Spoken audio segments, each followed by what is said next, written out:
The dense forest canopy of Kthar filtered the sunlight into dappled patterns across the forest floor, creating an ever-shifting tapestry of light and shadow. Dr. Eris Thorne adjusted his environmental suit's ventilation system, attempting to find a balance between protection and comfort in the humid jungle atmosphere. 3 weeks on this planet, and he still hadn't fully acclimated to its higher oxygen content and peculiar gravitational pull. Base camp to Thorne, what's your status? The voice of Commander Reese crackled through his comm unit. Approaching the outer markers of Nightclaw territory, Eris replied, carefully stepping over a tangle of bioluminescent roots. Their scouts have been watching me for the past hour, but they haven't approached. Taking that as a positive sign. The laughter on the other end was tinged with nervous energy. Only you would consider being stalked by 7-foot catwolf aliens a positive sign, Thorne. Eris smiled despite himself. As the lead xenoanthropologist assigned to first contact with the Nightclaw clan, he understood the stakes better than anyone. The fierce, territorial species had rebuffed all previous attempts at diplomatic engagement, sometimes violently. His mission represented the last attempt before Earth's Interstellar Council would designate Kthar as a no-contact zone for at least another decade. Their society is built on observation and assessment, Eris explained, mostly to keep his own nerves steady. They're evaluating whether I'm worth their time. He fell silent as a low growl emanated from somewhere to his left. There was no point in pretending he hadn't heard it. These creatures had senses far beyond human capability. I've been invited to continue, he whispered into his comm. Going radio silent now. Good luck, Doctor. Don't get eaten. Eris followed his escort, 2 massive Nightclaw warriors who moved with impossible grace through the underbrush, their sleek, dark fur occasionally catching the sunlight and revealing intricate patterns of clan markings. Their powerful, digitigrade legs carried them effortlessly over terrain that had Eris stumbling every few steps. Their tails, nearly as long as their bodies, helped them balance with extraordinary precision. The village appeared suddenly, as if materialized from the forest itself. Structures of living wood and stone rose organically from the landscape, seamlessly integrated with the massive trees. Nightclaw of various sizes moved purposefully throughout the settlement, many stopping to watch the human with unblinking, luminescent eyes. The warriors led him to the central clearing, where an imposing figure awaited. Chieftain Thorak stood nearly 8 feet tall, his silver-streaked black fur and elaborate scarification marking him as the unquestionable leader. Beside him stood a slightly smaller Nightclaw, with sleeker features and calculating eyes that assessed Eris with unmistakable intelligence and disdain. This is Lyra, one of his escorts announced in carefully practiced standard English.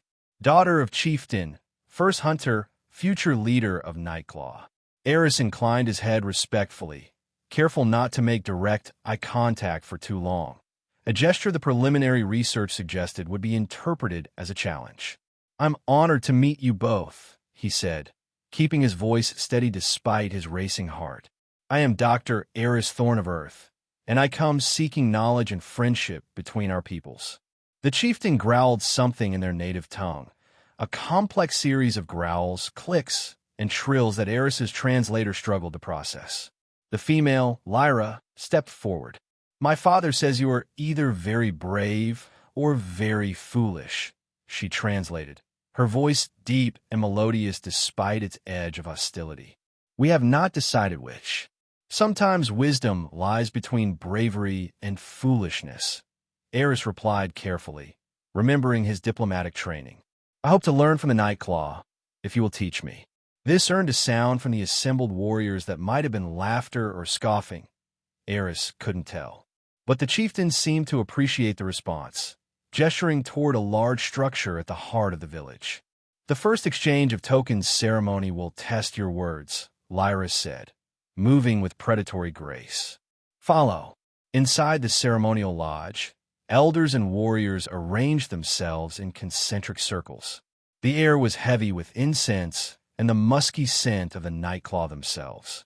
Drums began a rhythmic beating that Eris could feel resonating in his chest cavity. Eris was positioned opposite Lyra in the inner circle. She watched him with unconcealed skepticism as an elder explained the ritual through his translator. First exchange builds trust bridge between strangers, the wizened Nightclaw explained. Both must offer something of value. Both must accept with honor. This opens path to speak true words. Eris nodded, reaching into his pack to withdraw his prepared offering, a small holographic projector containing star charts of Earth's solar system and the journey to Cthar. He had chosen it carefully, a gesture of transparency and knowledge sharing without revealing anything that could potentially threaten Earth security. He presented it with both hands, head slightly bowed. A map of my home and the path that brought me to yours. Murmurs of interest rippled through the assembly as the elder took the device and activated it, the stars of Earth's night sky blooming in the dim lodge. Lyra then stepped forward with her own offering, a brilliantly crafted knife with a crystalline blade that seemed to shift colors with the light. Fong of the Crystal Caves, she announced, created by my hand from the sacred stones. It cuts truth from lies and finds weakness in darkness. The symbolism wasn't lost on Eris, a tool that could be used for cooperation or violence, depending on his actions. He accepted it with the formal gestures he'd been taught, careful not to touch the blade. I accept this gift with gratitude and respect, he said, the ritual words flowing more naturally than he'd expected. The drumming intensified. This was the crucial moment of the ceremony, the acknowledgement of mutual acceptance. According to his briefings, the Nightclaw would now perform some kind of ceremonial gesture that he was expected to reciprocate appropriately. Lyra approached him with deliberate steps, her tall form looming over his. She leaned down slightly, her breath hot against his face. Then, with startling suddenness, she darted forward and ran the tip of her rough tongue along the outer edge of his ear. Eris froze, his mind racing. This hadn't been in any of the briefing materials. Was this a test? A threat display? Some kind of sensory assessment? Acting purely on instinct and the desperate need not to appear intimidated, he mirrored the action, leaning forward and quickly licking the edge of her pointed ear before stepping back. The effect was instantaneous and catastrophic. The drums stopped mid-beat. Every Nightclaw in the lodge froze in shock. The elder dropped the holographic projector. Chieftain Thorak let out a roar that made the wooden beams of the lodge vibrate. Lyra herself had gone absolutely rigid, her pupils dilated to almost completely black orbs. Her fur stood on end, and a sound somewhere between a growl and a strangled gasp escaped her throat. What did I do?" Eris stammered, backing away slightly. The elder recovered first, addressing him in a voice trembling with what might have been horror or astonishment. "You have responded to the blood recognition with acceptance. By the ancient law of clan, you have completed the unbreakable mating ritual with the chieftain's daughter. What?" Eris felt the blood drain from his face as understanding dawned. "You are now bound as life mates," the elder continued, "joined by clan law until death." Lyra seemed to recover her faculties, her expression morphing from shock to pure, incandescent rage. She spat something in her native language that made several warriors step back. "This cannot be," she finally said in English, pointing an accusing claw at Eris. "He is not Nightclaw. He is not warrior. He is soft, weak alien who knows nothing of our ways." Yet he returned the blood recognition. The elder replied solemnly, "The law is older than the great trees themselves. It cannot be undone." Chieftain Thorak approached his daughter, placing a massive paw on her shoulder.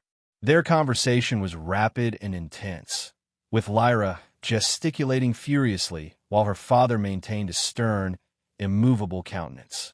Eris stood frozen, his diplomatic mission spiraling into disaster before his eyes.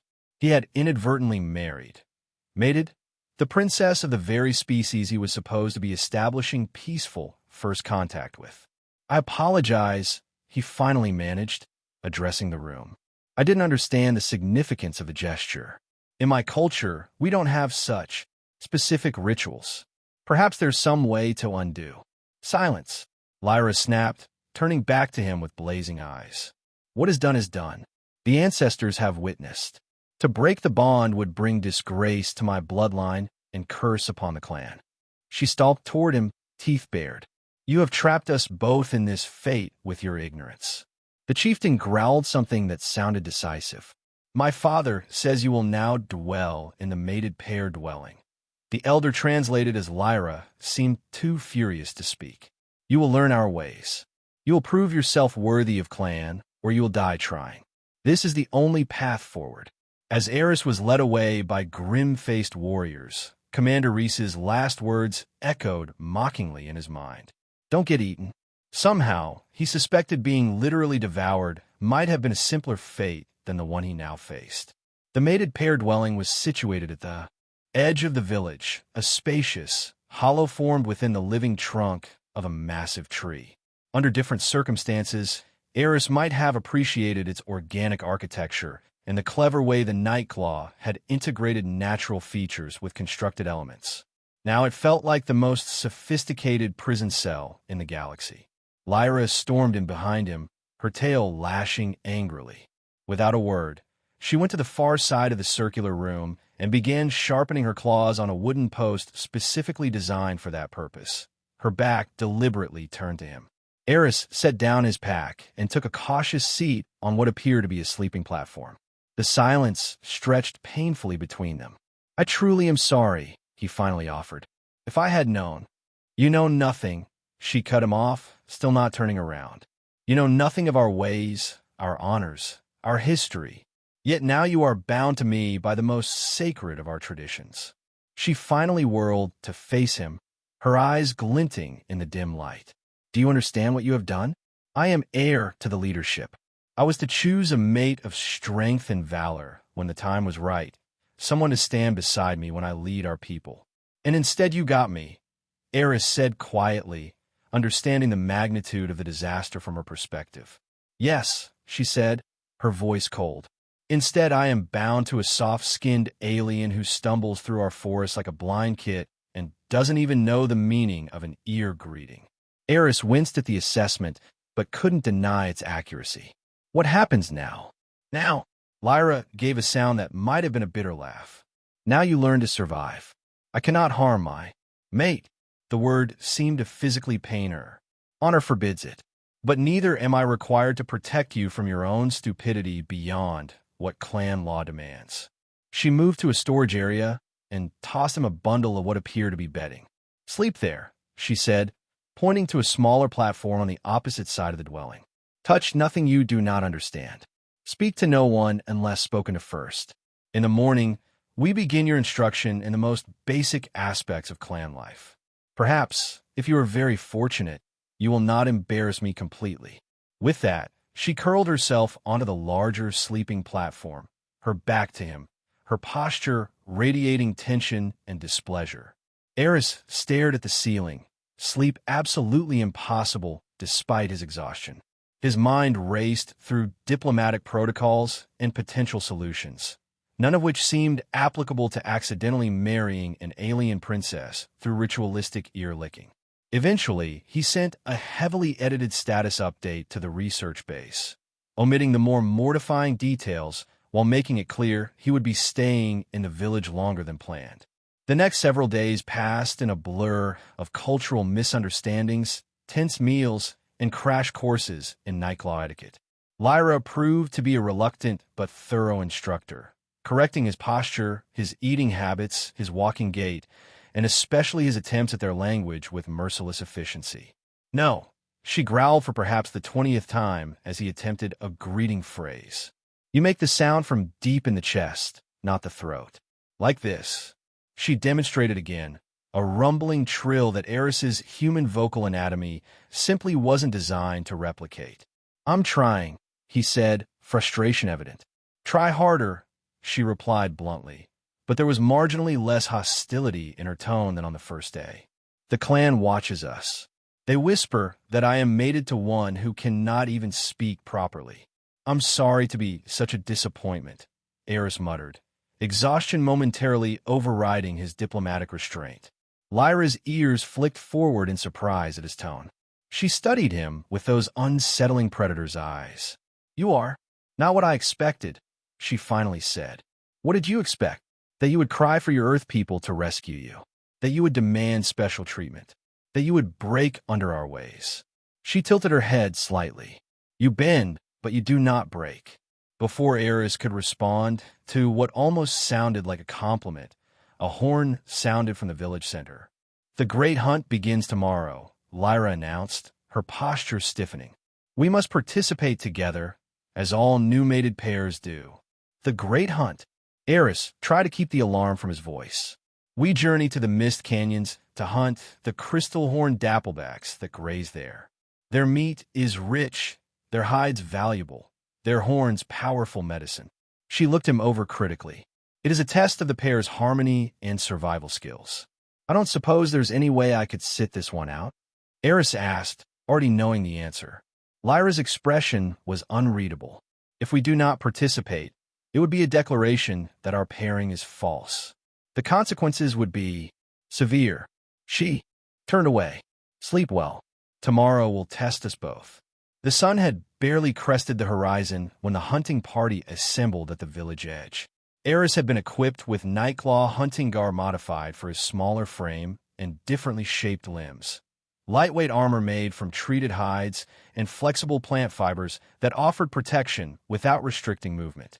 Lyra had insisted he carry a basic spear and hunting knife, though her expression suggested she doubted his ability to use either effectively. Among the other hunters was a particularly massive Nightclaw with russet-tinged fur and numerous battle scars.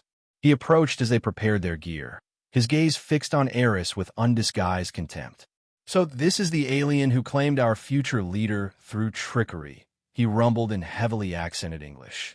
"Kale," Lyra acknowledged coldly. "This is clan business, not yours." "The strength of our next leader is everyone's business," Kale replied, circling Eris with predatory assessment.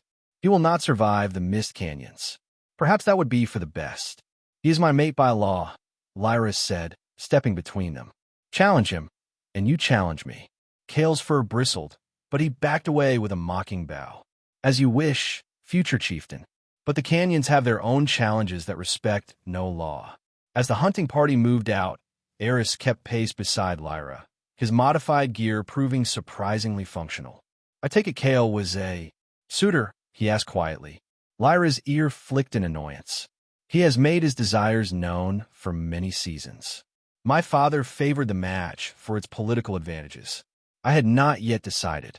"I'm sorry for interfering with your plans," Eris said sincerely. She glanced at him, something unreadable in her expression. "Plans change. Fate intervenes. Now we must survive what comes."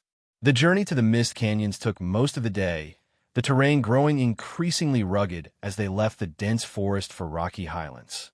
By late afternoon, they reached the canyon rim, where swirling mists obscured the depths below. The hunting party made camp, and the lead hunter explained the strategy. Pairs will descend different paths at dawn. The dapplebacks graze on the moss fields below. Each pair must return with one kill before the second sunset. As they settled for the night, Eris noticed Kale watching them from across the camp, his gaze calculating. Lyra noticed too, her posture tensing. "He will try to interfere," she murmured. "Be vigilant." Dawn brought a ghostly landscape, tendrils of mist weaving between strange, contorted rock formations. Each hunting pair departed down separate trails, disappearing into the fog like wraiths. Lyra moved with silent efficiency, motioning for Eris to follow her lead. The descent was treacherous, the path barely visible through the swirling vapors. "Step only where I step," she instructed. The mist hides sinkholes and death traps. After what felt like hours, they reached a relatively flat area where the mist thinned enough to reveal patches of luminous blue moss. Lyra crouched, examining the ground. "Fresh tracks," she whispered. "A small herd passed recently." She pointed to a set of prints. "These are deeper. A large bull. Good meat, strong medicine." They followed the tracks carefully, with Lyra occasionally pausing to taste the air or study minute signs invisible to Eris's human perception. Suddenly, she froze, signaling for absolute stillness. Through a break in the mist, Eris saw them. Magnificent creatures resembling Earth's elk, but with 6 legs and spiraling crystal protrusions from their heads that caught the diffuse light in rainbow patterns. A dozen or so grazed peacefully on the luminous moss, unaware of the predators in their midst. Lyra pointed to a large male at the edge of the herd, then motioned to a position several yards away, indicating Eris should circle around to that point. He nodded, understanding the basic strategy. Lyra would drive the bull toward him. He moved as quietly as his human limitations allowed, positioning himself behind a large rock formation. Lyra disappeared into the mist, her dark fur making her nearly invisible. Minutes passed. Then a commotion erupted as Lyra burst from concealment, driving the startled bull exactly as planned. The massive creature charged in Eris's direction, crystal horns lowered defensively. Eris readied his spear, calculating the trajectory and timing. Just as the creature was about to pass his position, he thrust the weapon with all his strength, aiming for the spot behind the foreleg that Lyra had identified as vital. The spear struck true, but the creature's momentum carried it forward, wrenching the weapon from Eris's hands.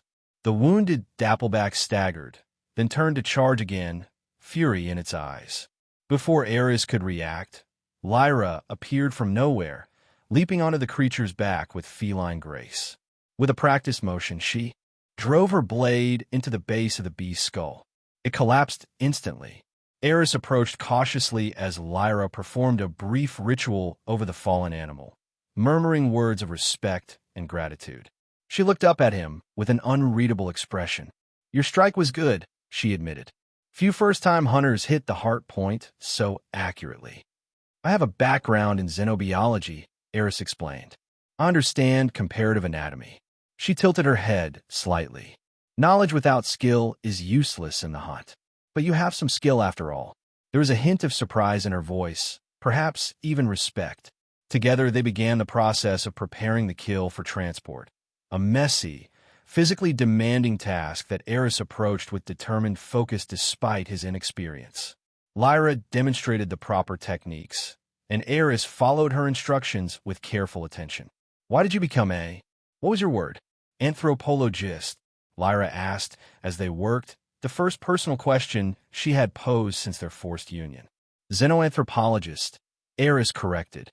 "I've always been fascinated by how different beings create meaning in society, how they adapt to their environments, develop values, build communities." He paused, considering. "I believe understanding between species begins with respect for differences, not fear of them."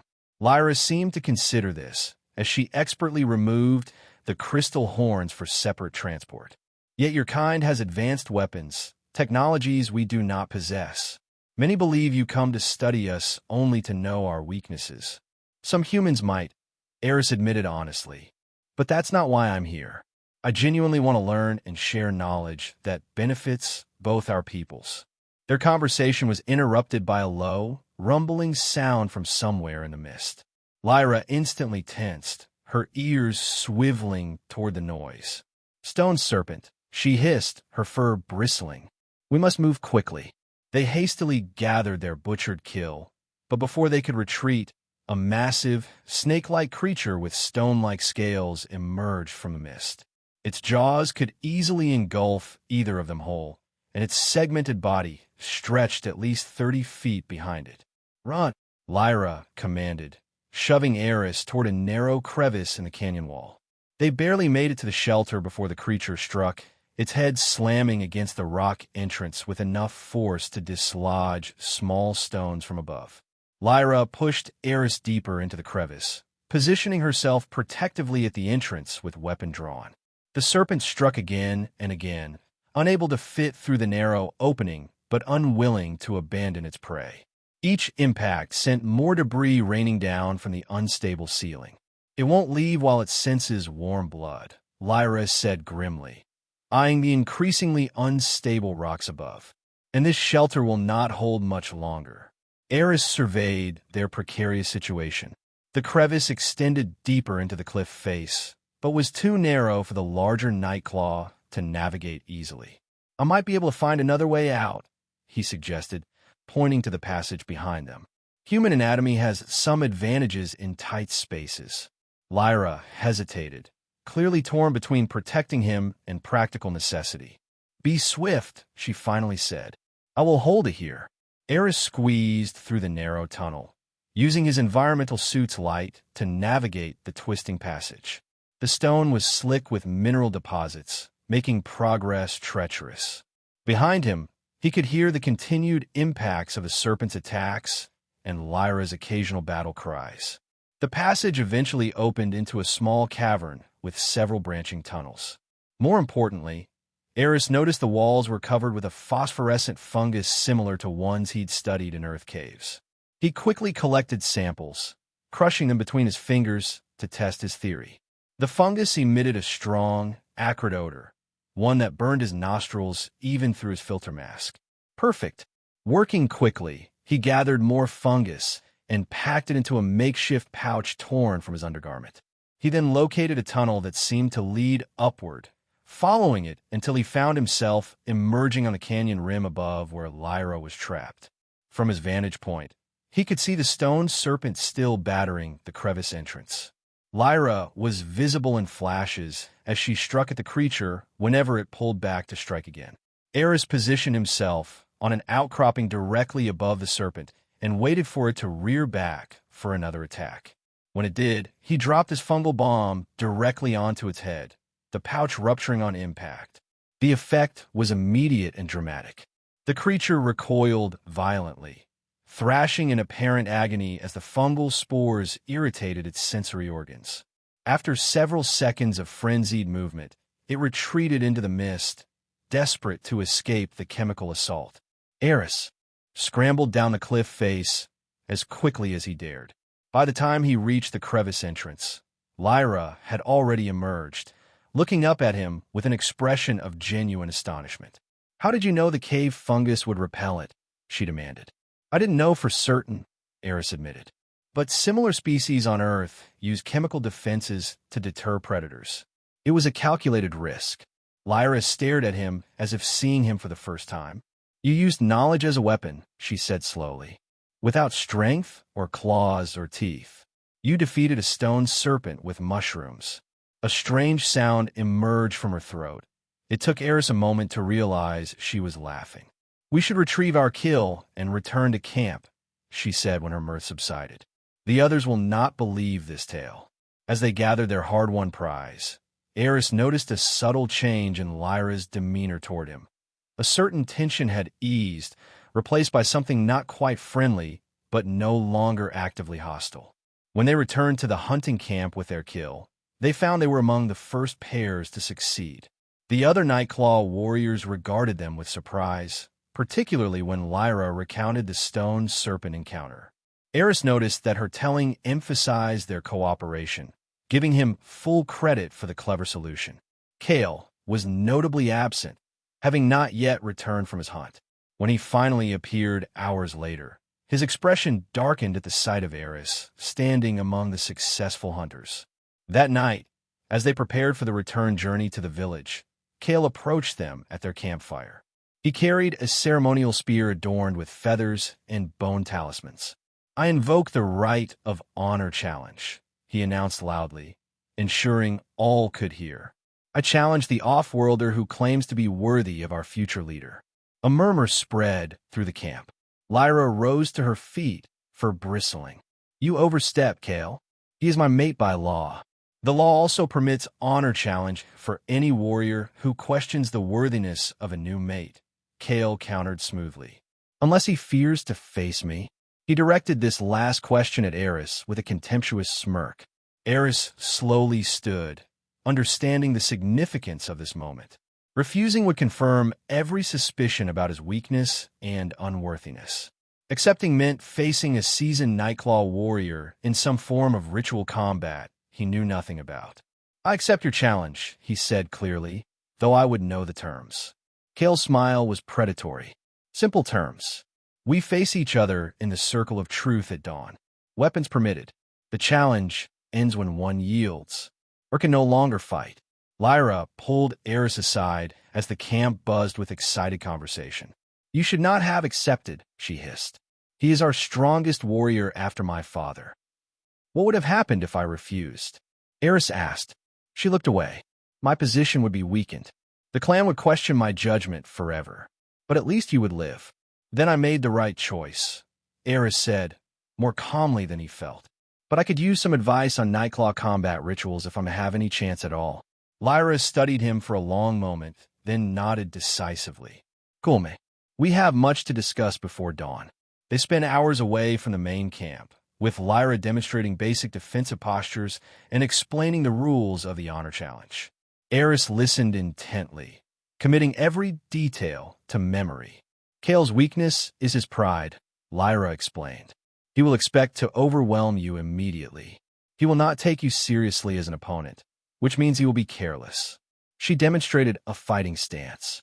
"His left side is slower due to an old injury. If you can evade his initial rush, target that weakness." Eris practiced the movements she showed him, adapting them for his human physiology. "I won't win by strength," he acknowledged. "No," she agreed, "but perhaps by wits. You have those in abundance," as the stone serpent discovered. Dawn arrived with ceremonial drums and a circle of stones hastily arranged in the clearing. The entire hunting party gathered to witness the challenge, with the eldest hunter serving as adjudicator. Kale entered the circle bare-chested, his muscled form intimidating even by Nightclaw standards. He carried a ceremonial staff that ended in a blunted but still dangerous point. Eris wore his modified hunting gear and carried the spear Lyra had insisted he use. It felt awkward in his hands, but it was better than facing Kale unarmed. "The challenge begins and ends at my signal," the elder announced. "Victory comes through submission or incapacitation. Death is not the goal, but risk is accepted by both challengers." Kale paced the edge of the circle like a caged predator, his eyes never leaving Eris. "When I defeat you," he called out, "I will not kill you. I will merely prove what everyone already knows, that you are unworthy to stand beside our future chieftain." Eris centered himself, recalling Lyra's instructions and everything he'd observed about Nightclaw movement patterns. "I'm ready," he said simply. The elder raised a ceremonial bone, then dropped it to the ground. The challenge had begun.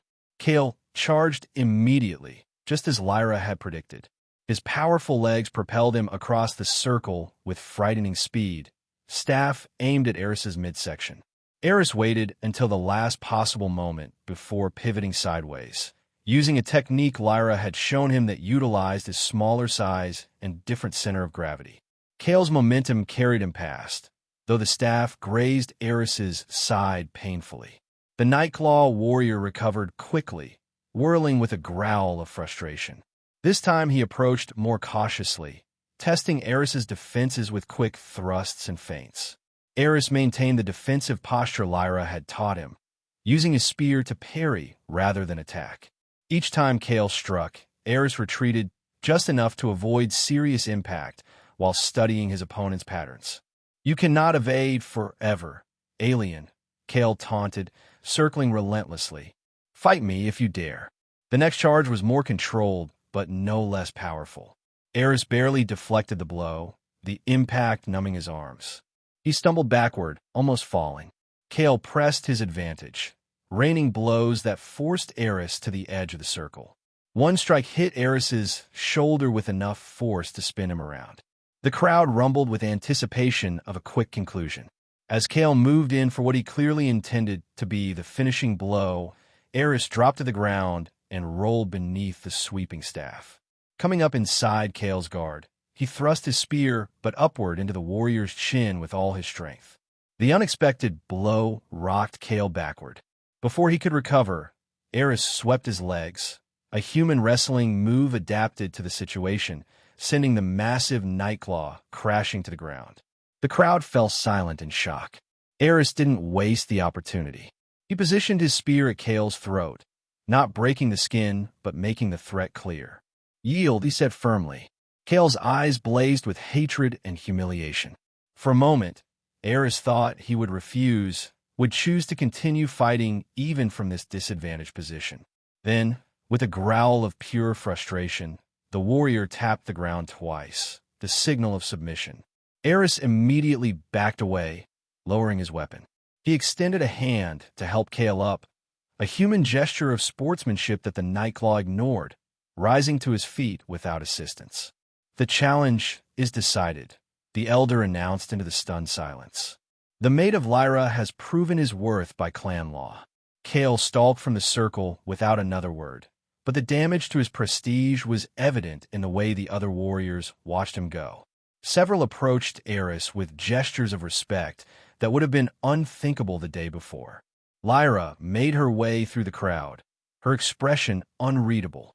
When she reached him, she surprised everyone, Eris included, by pressing her forehead briefly against his, a gesture of acknowledgement he recognized from his studies. "You fought with honor and cleverness," she said, loud enough for all to hear. "The clan sees your worth now." The return journey to the village had a markedly different atmosphere. Warriors who had previously ignored or disdained Eris now included him in conversations, explaining hunting tactics or pointing out interesting features of a landscape. Several even attempted to learn basic English phrases, a reciprocation of his efforts to learn their language. More significant was the change in his relationship with Lyra. The hostile silence had given way to genuine dialogue. She asked about Earth, about his research, about his family, displaying a curiosity that revealed her natural intelligence. In turn, Eris found himself fascinated by her descriptions of Nightclaw history and customs. She possessed a keen mind and a dry wit that emerged when she was relaxed, qualities he suspected few outside her closest confidants ever witnessed. Upon their return to the village, they were welcomed with a feast celebrating the successful hunt. Eris found himself seated in a position of honor beside Lyra, with Chieftain Thorak nodding approvingly as the tale of their hunt and the honor challenge was recounted for the entire clan. "My daughter chose well, even by accident," the chieftain rumbled in his limited English, surprising Eris with what might have been humor. Life settled into a new routine over the following weeks. Eris divided his time between formal research for Earth's Interstellar Council and learning the ways of the Nightclaw. His mated status granted him unprecedented access to ceremonies and traditions never before witnessed by outsiders. Lyra proved to be an excellent, if demanding, cultural guide. Their dwelling no longer felt like a prison but a shared space where their initially awkward cohabitation gradually evolved into comfortable familiarity. "Your pronunciation is still terrible," she informed him one evening as they shared a meal, "but at least you no longer sound like a choking Fong beast when you attempt our greeting rituals." "High praise indeed," Eris replied with a smile. "Next you'll be admitting I can walk through the forest without scaring away every animal within 5 miles. "Let's not get carried away," she said, but her eyes held a warmth that would have been unimaginable weeks earlier. Their peaceful arrangement was shattered one morning when a scout burst into the village center, fur matted with blood and breathing heavily. The entire clan gathered as he delivered his news in their native tongue, too rapid for Eris to follow. The reaction was immediate. Warriors grabbing weapons, parents hurrying children to shelters, elders conferring urgently with the chieftain. "What's happening?" Eris asked Lyra, who had gone rigid beside him. "Stonefang warriors attacked our eastern hunting grounds," she explained tersely, already strapping on her battle gear. "They killed 3 of our scouts and poisoned the great river that feeds our territory." "Stonefang, mountain dwellers," she said grimly. "Ancient rivals. We've maintained an uneasy peace for generations, but their new leader, Drakkar, has always hungered for our forest lands." Eris followed her as she joined the gathering war council. The scout had brought water samples from the contaminated river, and the clan healer was examining them with concern. "Many already fall sick downstream," the healer reported. "The poison is unknown to me. It leaves crystalline residue in the blood and paralyzes the breathing. I have no cure." Eris stepped forward cautiously. "May I?" he asked, gesturing to the water sample. The healer looked to Thorak, who nodded permission. Eris examined the contaminated water using his portable analysis equipment, conducting several quick tests. It's a synthetic neurotoxin, he announced, similar to compounds found on other worlds. This isn't natural. Someone has given the Stone Fong advanced chemical weapons. This revelation sent a ripple of alarm through the assembled warriors. Can you create an antidote? Lyra asked.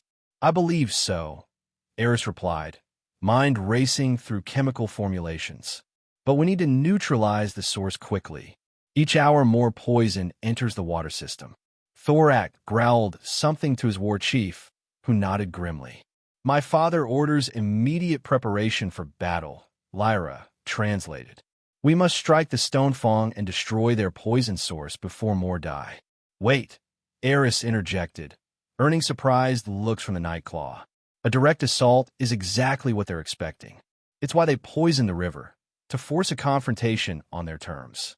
We cannot sit idle while our people sicken, Thorak growled.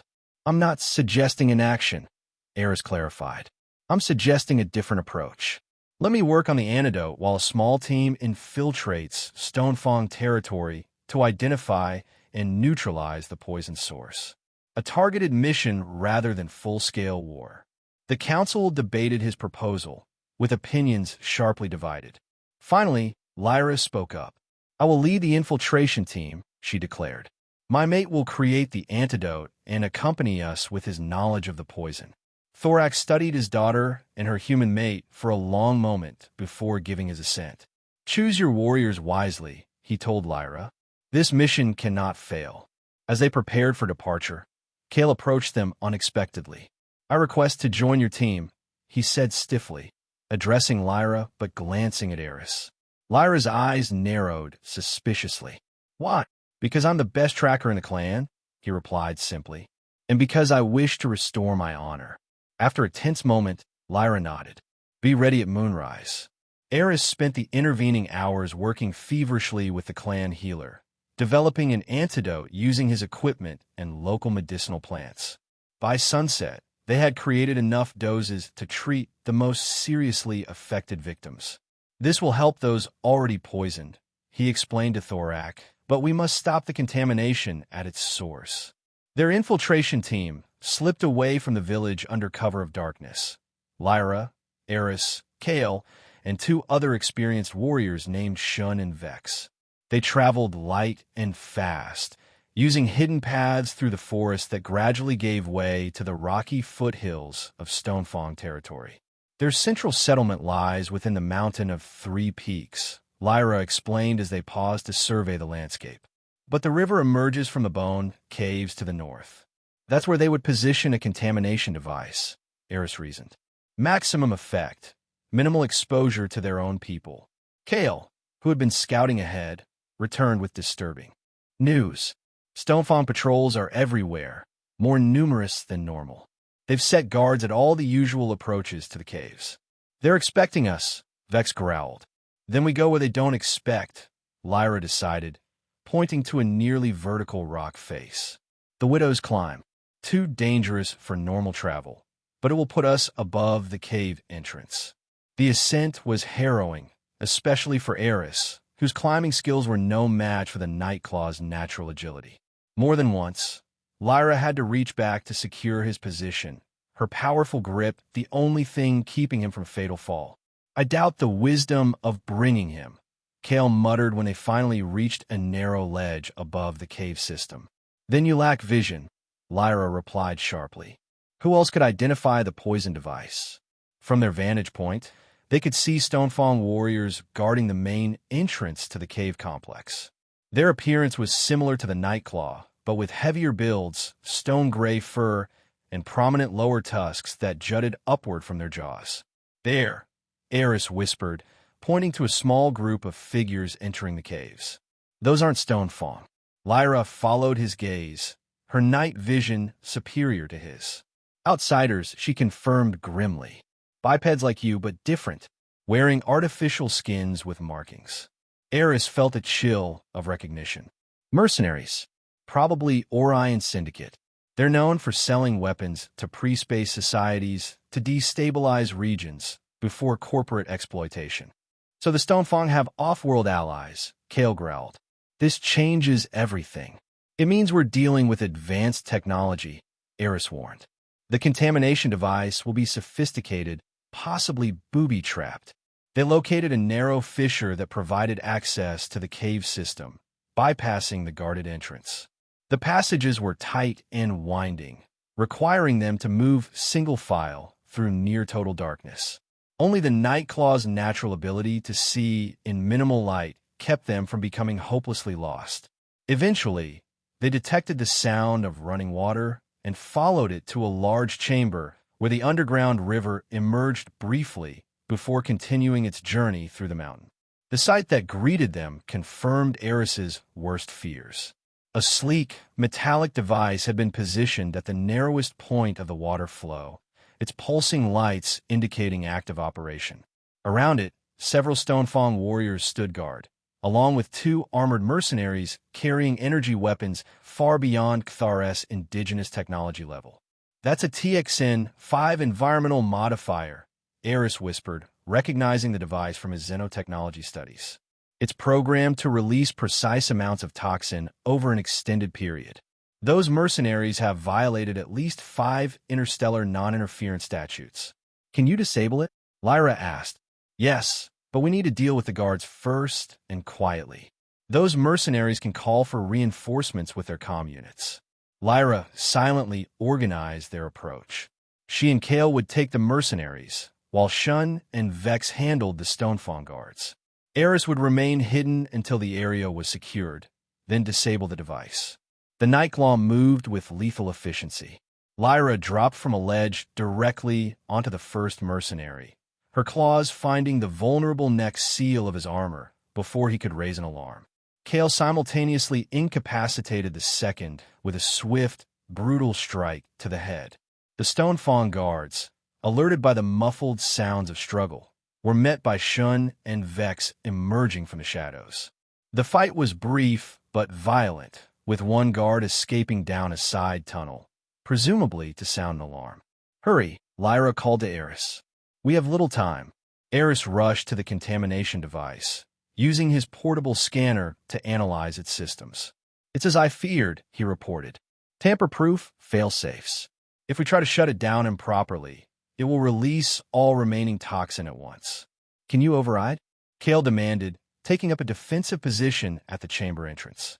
"Yes, but I need time," Eris replied, already connecting his data pad to the device's access port. "And I need the mercenaries' authentication codes." Lyra searched the fallen mercenary, retrieving a security chip from his armor. "Will this help?" Eris nodded, slotting the chip into his equipment. His fingers flew across the interface as he bypassed security protocols and accessed the device's control systems. "Almost there," he murmured. "Just need to—" A deafening roar interrupted him as a large force of Stonefang warriors poured into the chamber, led by a massive figure wearing elaborate bone armor. "Drakkar," Lyra hissed, recognizing the Stonefang leader.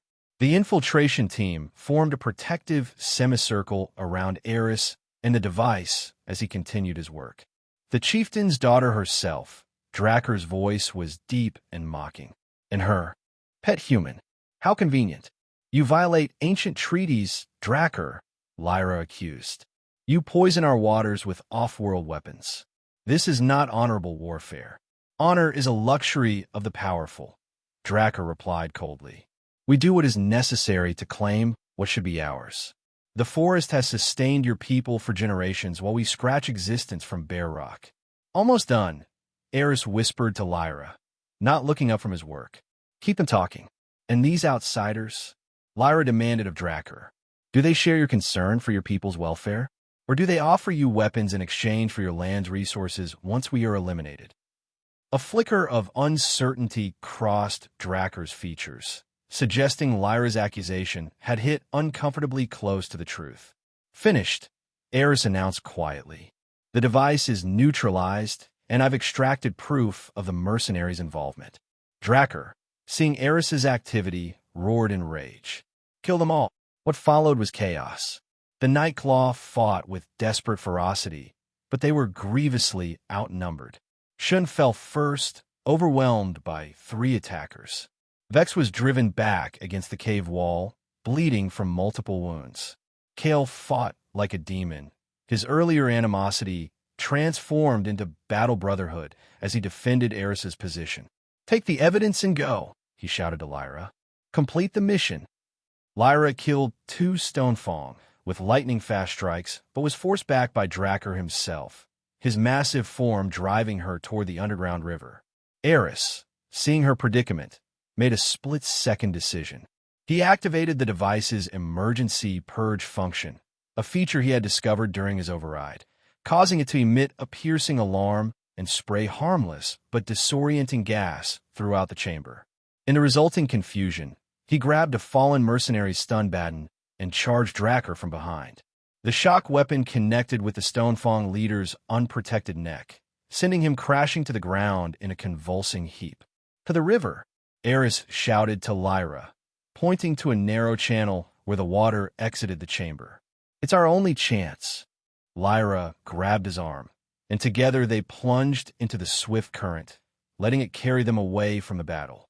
Kale, seeing their escape, fought his way to Vex, and the 2 warriors followed suit, disappearing into the underground waterway moments before Stonefang reinforcements flooded the chamber. The frigid water carried them through pitch-black tunnels, battering them against rock walls and submerged obstacles. Eris clung to Lyra, his equipment secured in a waterproof case strapped to his chest. After what seemed an eternity, they were expelled into a larger body of water, a forest pool fed by the river's exit from the mountain. They dragged themselves to shore, gasping and shivering. Vex was severely injured, barely conscious. Kale didn't look much better, his fur matted with blood from multiple wounds. "We must return to the village quickly," Lyra said, helping Eris to his feet. "The Stonefang will pursue once they recover from the confusion." "Did you get what was needed?" Kale asked Eris, his voice strained with pain. Eris checked his waterproof case and nodded with relief. "Everything. The neutralization codes, proof of the mercenaries' involvement, and data on the toxin composition that will help refine the antidote." They traveled as swiftly as their injuries allowed, taking hidden paths through the dense forest. By dawn, they reached Nightclaw territory, where they were met by a search party sent by Thorak when they failed to return as scheduled. The village erupted in activity upon their arrival. Healers tended to the wounded while Eris and Lyra reported to Thorak and the council. The evidence they brought caused immediate alarm. Off-world interference was a threat beyond anything the Nightclaw had faced before. "The mercenaries will bring more weapons," Thorak growled after reviewing the information. "The Stonefang will not stop with one failed attempt." "But we have something they don't," Eris pointed out. "This evidence violates interstellar law. If I can transmit it to the Earth authorities, the Syndicate will be forced to withdraw their support or face serious consequences." "Can your people truly enforce such laws across vast distances?" an elder asked skeptically. "For violations this severe, involving prohibited technology transfer to pre-space societies?" "Absolutely," Eris assured them. "But I need to reach my communication equipment at the research base." Thorak turned to his daughter. "Go with him. Ensure this message reaches his people." As Eris and Lyra prepared for the journey to the research base, the situation in the village grew increasingly dire. More Nightclaw fell ill from toxin exposure, overwhelming the healers despite the antidote Eris had developed. Reports came in of Stonefang war parties moving through the forest, cutting off traditional routes to the base.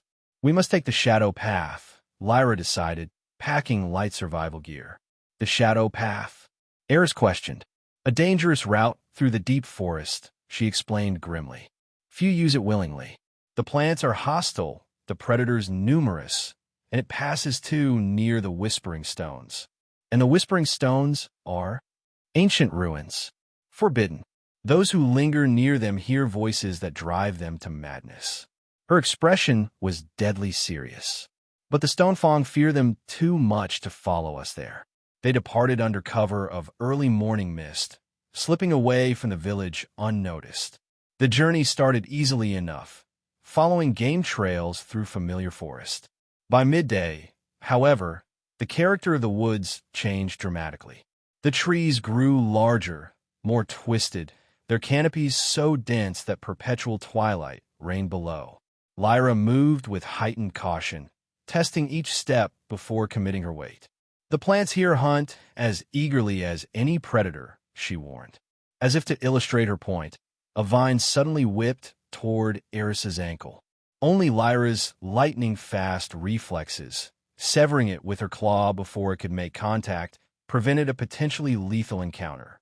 "That was a strangler vine," she explained. "Its touch paralyzes, then it drags prey to its central mass for digestion." "Charming local flora," Eris muttered, eyeing the surrounding vegetation with new wariness. They navigated the hazardous terrain throughout the day, with Lyra's knowledge of the forest proving invaluable. As night approached, an unsettling fog rolled in, carrying faint, whisper-like sounds that seemed to originate from nowhere and everywhere simultaneously. "We're nearing the stones," Lyra said, her ears flattened against her head. "We must pass through quickly. Listen to nothing but my voice." The fog thickened until visibility was reduced to arm's length. The whispers grew louder, taking on an almost intelligible quality, tantalizing hints of meaning just beyond comprehension. Eris found himself straining to understand, his steps slowing unconsciously. "Eris!" Lyra's sharp call snapped him back to awareness. She had gripped his arm, her claws pricking his skin through his suit. "Focus on me. The voices are not real. They sound like they know things," he said, disturbed by how compelling the whispers had become. "That is their trap," she replied grimly, pulling him forward. "They offer knowledge, secrets, answers to questions you've never thought to ask. Those who listen are found wandering madness-struck, if they are found at all." They pressed on, the mist occasionally parting to reveal glimpses of towering stone structures, impossibly old, covered in undecipherable symbols that seemed to shift when viewed directly. Several times, Eris found himself being steered back on course by Lyra when he unconsciously began walking toward the ruins. After what felt like hours, the fog thinned and the whispers receded. They emerged into a relatively clear area where massive tree roots provided a sheltered space to rest. "We'll stop briefly," Lyra decided. "The worst is behind us." Exhausted, they shared a meager meal from their provisions. As they ate, Eris noticed Lyra watching him with an unreadable expression. "What is it?" he asked. "You risked yourself for my people," she said quietly. "With the device, with Drakkar. You could have fled, saved yourself." "I wouldn't do that," he replied simply. "Not to your people, and certainly not to you." "Why?" The question seemed to hold more weight than its simplicity suggested. Eris considered his answer carefully. "Because somewhere between that first disastrous ear-licking and fighting stone serpents together, you stopped being my research subject or even just my accidental mate. You became someone I care about, someone I respect, admire." Lyra's eyes widened slightly at his words. She moved closer, the typical nightclaw, reserve momentarily set aside. "I believed your kind and capable of understanding our ways," she admitted. "I was wrong. You have shown courage, honor, and wisdom, qualities we value above all others." Her voice softened. "Qualities I value." The moment hung between them, fragile and significant. Then, with deliberate intent, Lyra leaned forward and gently ran her tongue along the edge of his ear, not in the ceremonial way of their first encounter, but as a gesture of genuine affection. "This time," she murmured, "I choose this freely." Eris reached out hesitantly, cradling her face in his hands before returning the gesture, this time understanding its profound significance. They remained close afterward, the night passing in quiet conversation and growing intimacy, a true connection forming where obligation had once been the only bond. Dawn brought renewed purpose and a clearer path.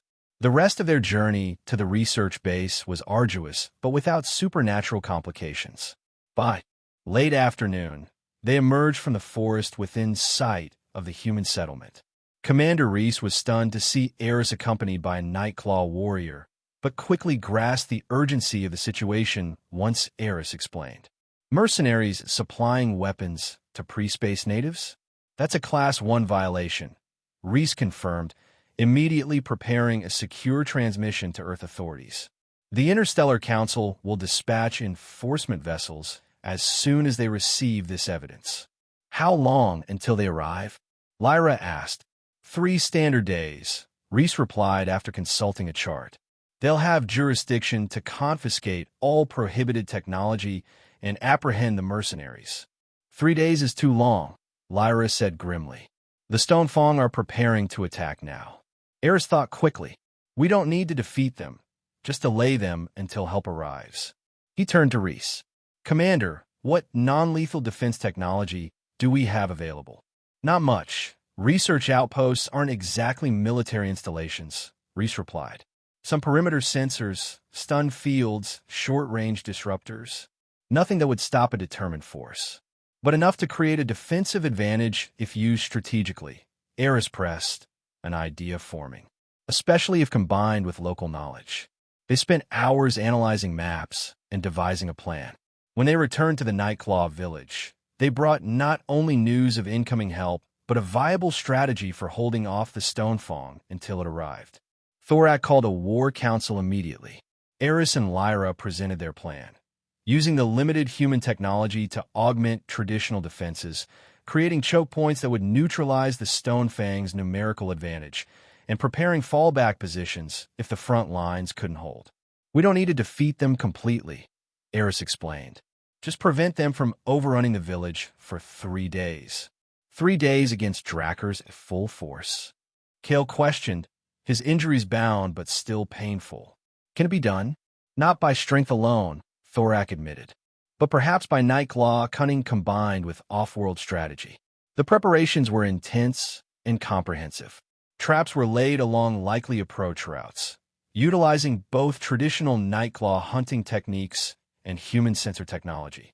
Warriors were organized into rotating defense groups to ensure constant vigilance without exhaustion. The most vulnerable, cubs, elders, and the ill, were relocated to secure shelters deep in the forest. Eris worked tirelessly alongside the clan, his knowledge of the mercenaries' weapons proving invaluable for developing countermeasures. Lyra coordinated the warriors, her natural leadership abilities enhanced by the respect she had earned during their mission. The Stonefang attack came at dawn on the 2nd day, a full frontal assault preceded by flaming projectiles lobbed into the village outskirts. Drakkar had clearly expected to catch the Nightclaw unprepared, but instead, his forces encountered carefully planned resistance at every turn. The battle raged throughout the day, with Stonefang warriors repeatedly attempting to breach the defenses only to be repelled by coordinated Nightclaw counterattacks. The human technology provided crucial advantages. Early warnings of flanking maneuvers, stun fields that incapacitated charging enemies, and jammers that disrupted the mercenaries' communications. As night fell, the Stonefang withdrew to regroup, leaving their dead and wounded behind. The Nightclaw had suffered casualties as well, though far fewer than they might have without preparation. They will try again tomorrow, Thorak said as they assessed the damage, with greater numbers and new tactics. One more day, Eris reminded him. We just need to hold for one more day. The second assault came before dawn, with Stonefang warriors approaching through the morning mist.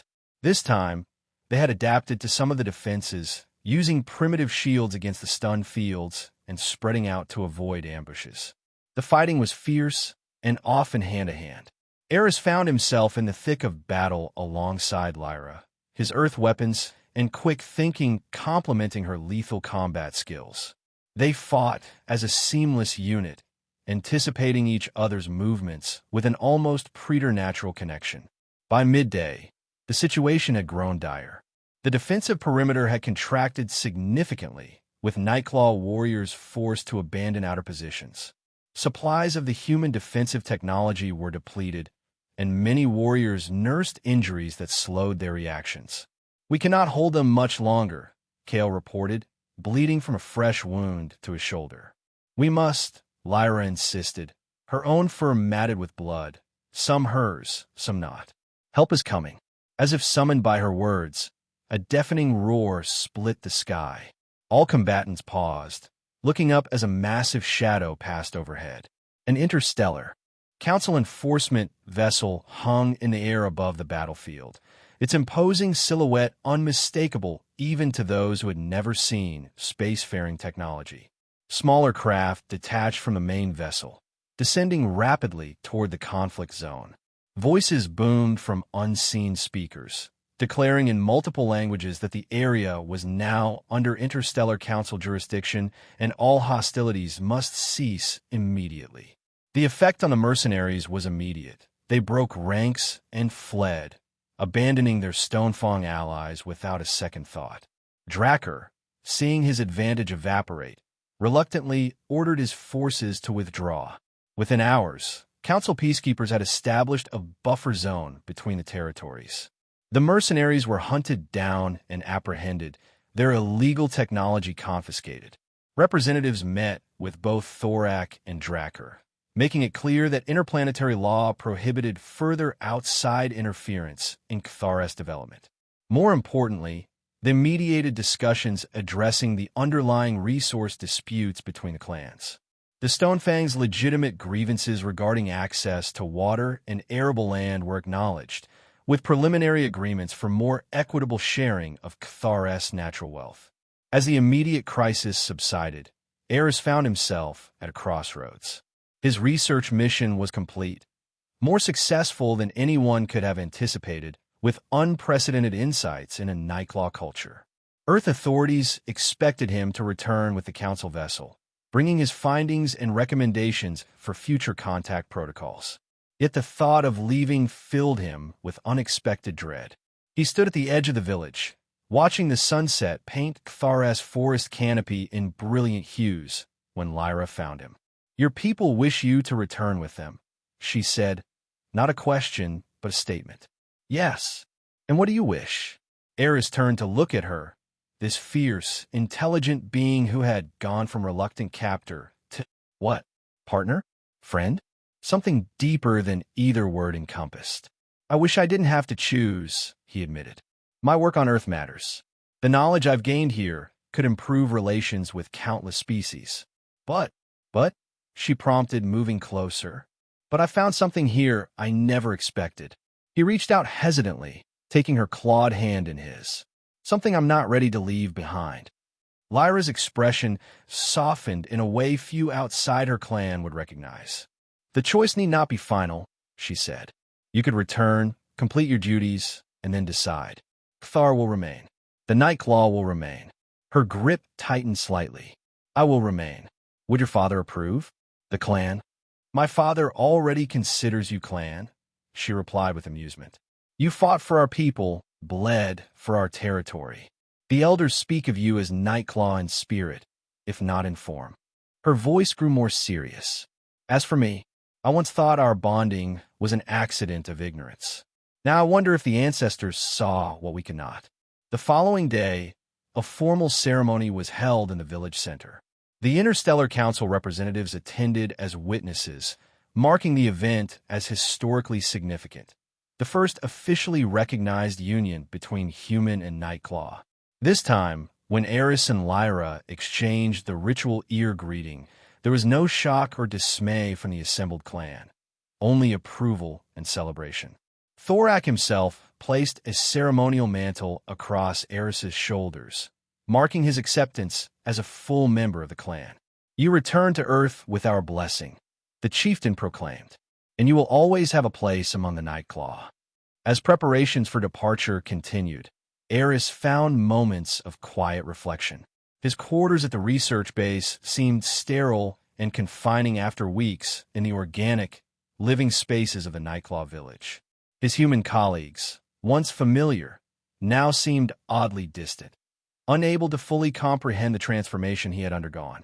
On his final evening on Kthar, Eris and Lyra stood together on a high ridge overlooking both territories, Nightclaw Forest and Stonefang Mountains, under the light of twin moons.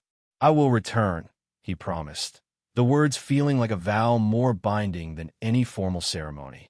"I know," she replied with quiet certainty. "Until then, I will lead hunting parties to the boundaries of Stonefang land, ensuring the new agreements hold. I will help my father prepare our people for the changes that contact with your kind will bring. And after I return? Eris asked, voicing the question that had been in his thoughts for days. Lyra's tail curled gently around his leg, a gesture of intimacy and possession that had become familiar and cherished. After you return, we build something new, she said simply. Something neither human nor Nightclaw has seen before. A bridge between worlds. Her luminous eyes met his. A future chosen freely, not by accident of clan law, but by the path our hearts have found together. As dawn broke over Kthar, painting the landscape in golden light, Eris boarded the council vessel with research data, diplomatic agreements, and cultural insights of immeasurable value. But his most precious cargo was invisible. The certainty of return, of belonging, of a connection that had transformed an anthropological misadventure into the most significant journey of his life. In the village below, Lyra watched the ship ascend, her posture proud and patient. This was not an ending, but a beginning. A story still unfolding, written in the stars between Earth and Kthar, between human and Nightclaw, between two beings who had found something rare and precious across the vast gulf of difference. A bond not merely of clan law, but of choice. A future not dictated by tradition, but forged through understanding. A love that had begun with a simple misunderstanding. You lick my ear back. Now we're mated by clan law.